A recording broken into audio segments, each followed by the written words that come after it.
चाफळला वाण वसा पूजनाचा सोहळा उत्साहात संपन्न।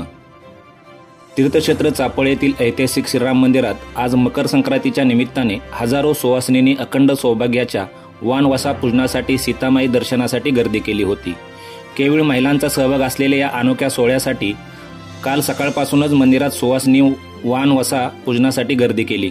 सातारा, सांगली, कोल्हापूर जिल्ह्यातील हजारो महिलांनी अखंड सौभाग्याचे वसा पूजन केले। यावेळी उपस्थित सुवासिनींनी एकमेकांना हळदी कुंकू तिळगूळ वाटप करत वसा घ्या वसा, सौभाग्याचा वसा, घ्यावा कसा, मी सांगते तसा, सीतामाई चरणी अर्पावा जसा असे भक्तिमय स्वर यावेळी ऐकायला मिळत होते।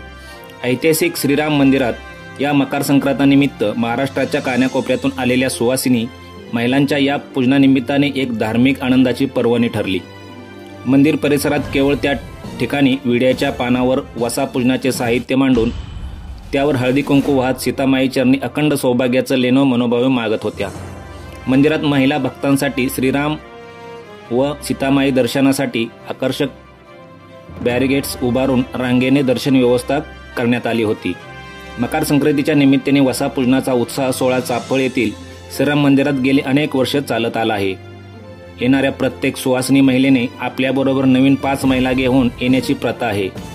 त्यामुळे वर्षानुवर्ष या सुवासिनीची विक्रमी गर्दी येथे होत आहे। यावर्षी शासनाने महिलांसाठी एसटी प्रवासात निम्मी सवलत दिल्याने गर्दीत कमालीची वाढ झाली होती।